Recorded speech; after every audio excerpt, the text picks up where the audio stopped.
All right, this is Bad Boys for Life micro minisode because I don't really have that much to say. It's mostly just an update. I was gonna do it alone, but we came to the conclusion that the ones I do by myself are creepy. I showed Taylor that one. It is a creepy one, the unboxing of the Insane, or the collection of the Insane, and he's like, I don't think I like this. Who are you talking to? Yeah, who are you talking to? Like, my followers. All 8 of them. Talking to you. Yeah, I'm talking to you, Taylor. Look, I'm showing you what I'm unboxing. He's old anyways, so he doesn't understand things. I don't think I like this. Yeah, I don't think I like this. So yeah, I don't think I should ever do any fucking one alone again. So I brought in my main man, the second mic, my left hand, right hand, ambidextrous man, the Scandinavian jawbreaker. Oh wait, that's what I call his dick. Edmund.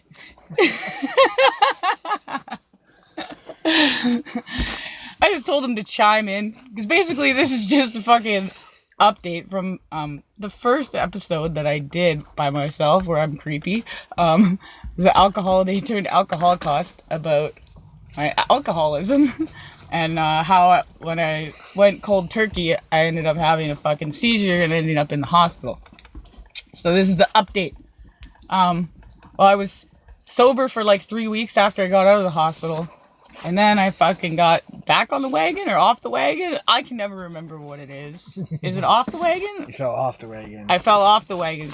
Wait, is that right? I don't know. Fuck, I never remember. We looked it up so many times too. Pretty sure if you're on the wagon, then you're sober. If you're off the wagon, That makes sense. But for some reason, I feel like it's stupid and it's the other way around. But I don't know.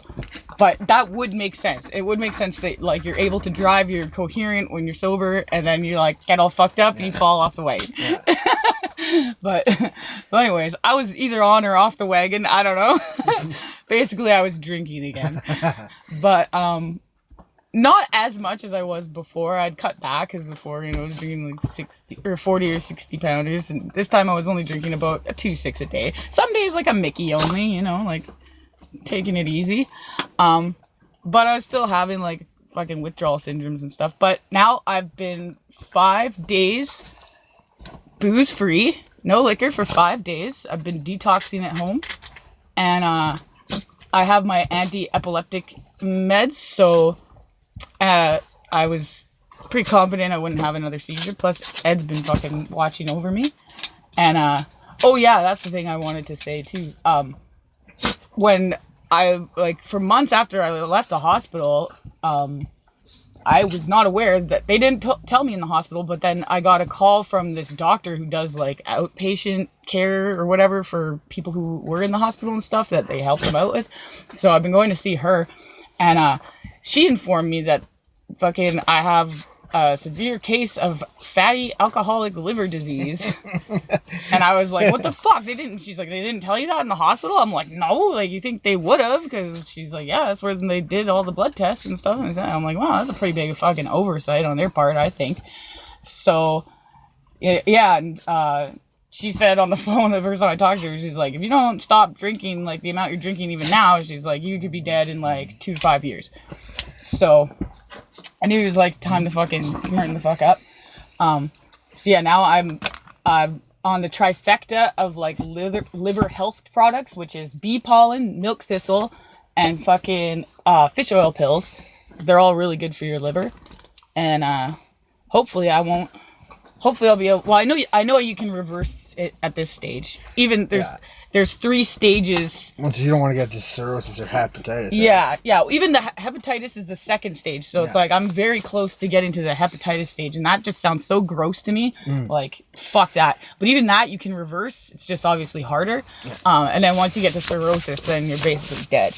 So I gotta nip it in the bud now. I gotta stop drinking so that I can drink casually again once my liver's healthy. Stop so I can start. Yeah. Oh, but reasonably. Like how I used to, I never used to fucking drink that much.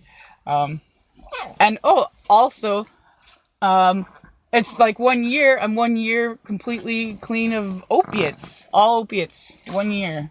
Yay! And 1 year since I quit smoking. Nice. So that's cool.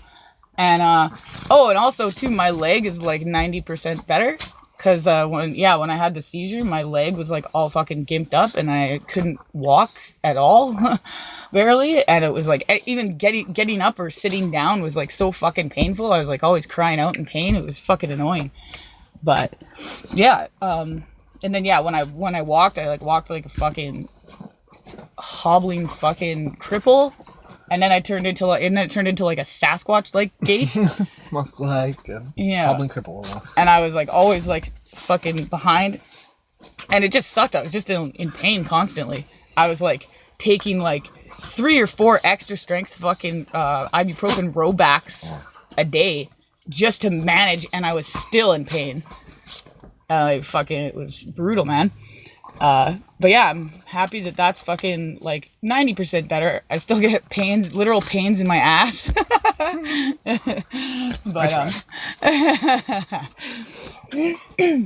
But yeah, so I'm on the road to recovery, as they say. And that's pretty much, I guess, all I wanted to touch on about that. Thank you, Ed, for fucking participating so I didn't feel like such a fucking creep. And we're out.